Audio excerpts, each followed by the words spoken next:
Hi guys, it's Damien. So I just wanted to quickly make a little video to kind of touch on um, kind of the scope of what we're going to be taking on here as our first project under the name Glass Lake Studios. I always wanted to contribute and create mods for video games, but I didn't really understand how. And it wasn't until just recently that I thought to myself, well, why don't I just learn how to do it?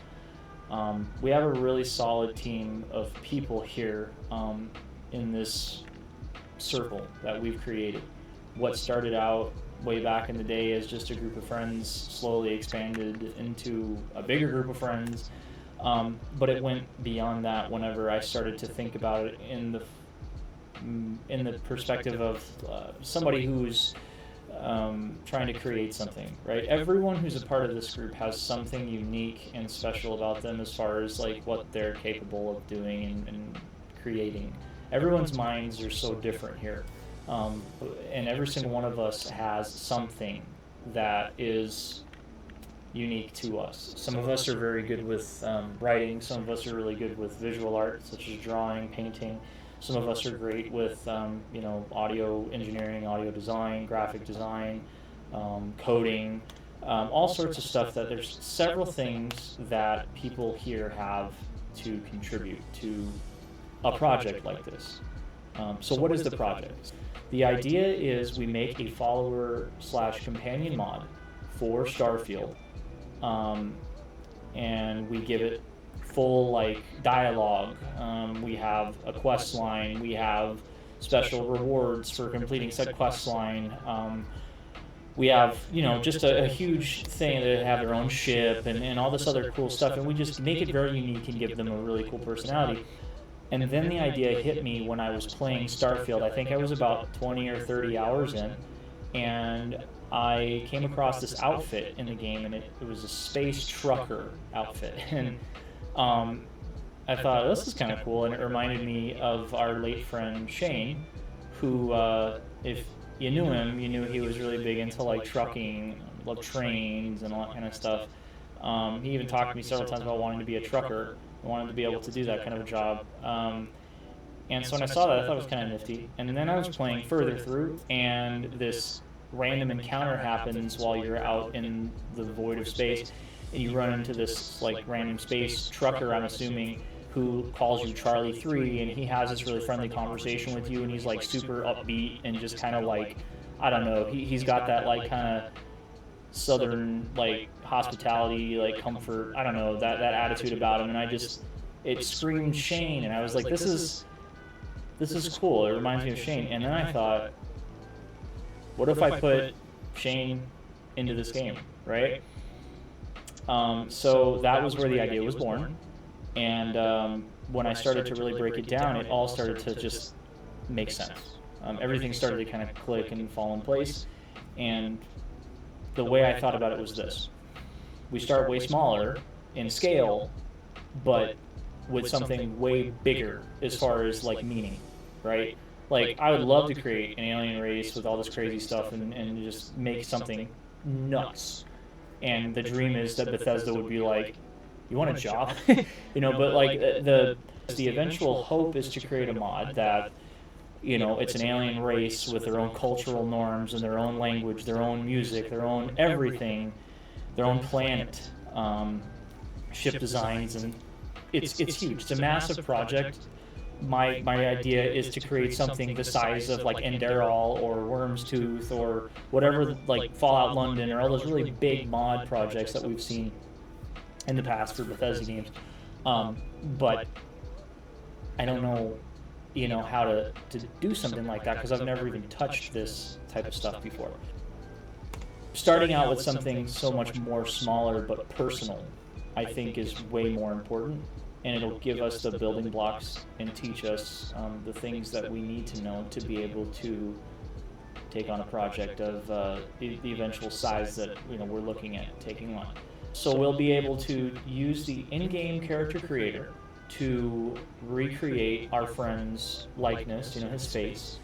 We have several photos that we can use to help with that process. We can use the power of AI technology now to assist us with reconstructing his voice, because thankfully we have years, or at least I have years, of footage of recordings of games that we played together with voice clips from him. I have voice messages from him. I have all the stuff that I can insert into an AI train, and then the hope is to be able to utilize voice masking to have someone speak the lines to add the proper emotion and inflection and so on to the voice itself, and then have the AI mask it to recreate his voice as best as we possibly can. And then we'll also use the in-game ship builder to create him a unique ship as to like what he would probably be driving, which would be some kind of retro and old school in comparison to like the new space trucks that are around, you know, because he was always about the old school stuff. So there was that, and then we can use Creation Kit 2 when it finally releases to start figuring out how to do scripting, dialogue, follower stuff. We can write quest lines and do all that stuff.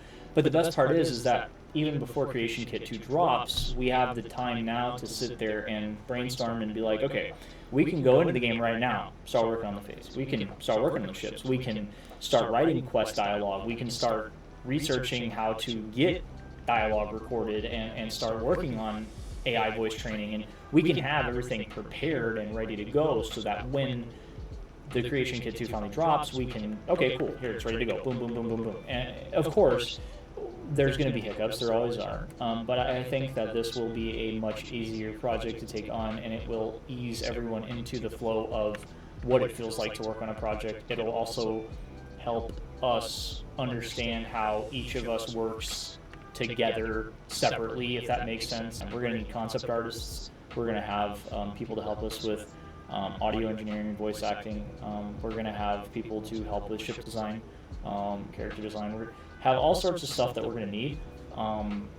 In the very beginning, probably not so much, because most of the stuff we're going to do is like based on the stuff that Bethesda's already handed to us.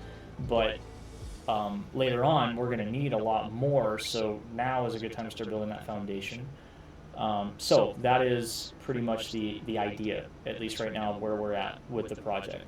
The most important part I also wanted to touch on here before I close out is all of this project involving Shane.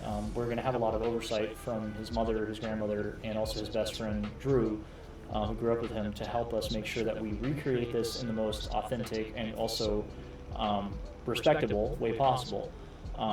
So that is also a big part of it. I just wanted to make sure that that is stated. We're going to be very, very sure that we have everything kind of, I guess, approved, we'll call it, as we move forward with it, just obviously out of respect for, you know, our friend and of course his family and friends.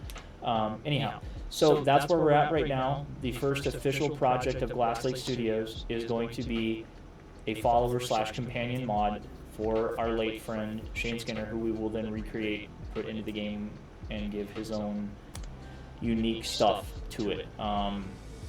We have pages, forums in our Discord where we can start forming research and building stuff, and I urge every single one of you who is playing Starfield right now to start brainstorming as you play, start paying close attention to followers, use them like crazy, and start figuring out how a follower works, and start kind of, you know what I mean, figuring it all out so that we can discuss it and be like, okay, so like maybe it'll be possible that we can do this or that or the other. And don't be afraid to shoot out ideas that, I mean, you don't even think, you know, they're like, oh, that's not even in the game. So maybe we can add it. Maybe we get the right person involved and we can create something really cool to throw in. Maybe it's more than just that. If anybody is interested in being a part of this project, please reach out to me. Let me know. I want to make sure that we are all on the same page with this, and that we're all dedicated to this, and that we all can benefit from this. I know there are some people who may not have known Shane, but I think that being a part of this project, you'll learn a lot about him, and that's the hope, is that we can share a part of our friend with the world. For the people who didn't know him, we can kind of share that, and I think that's really special, because Shane was a very special person who I believe that more people should have been able to know. And the other part of it is too, for those of us who did know him, I think while it will be a difficult thing to work through at some points in the project, it will give a lot of us that closure that we did not get to have because of such a sudden, change.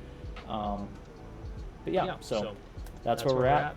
That's Glass Lake Studio's first official project. I'm Damien Lovria, and I hope to see the rest of you there soon.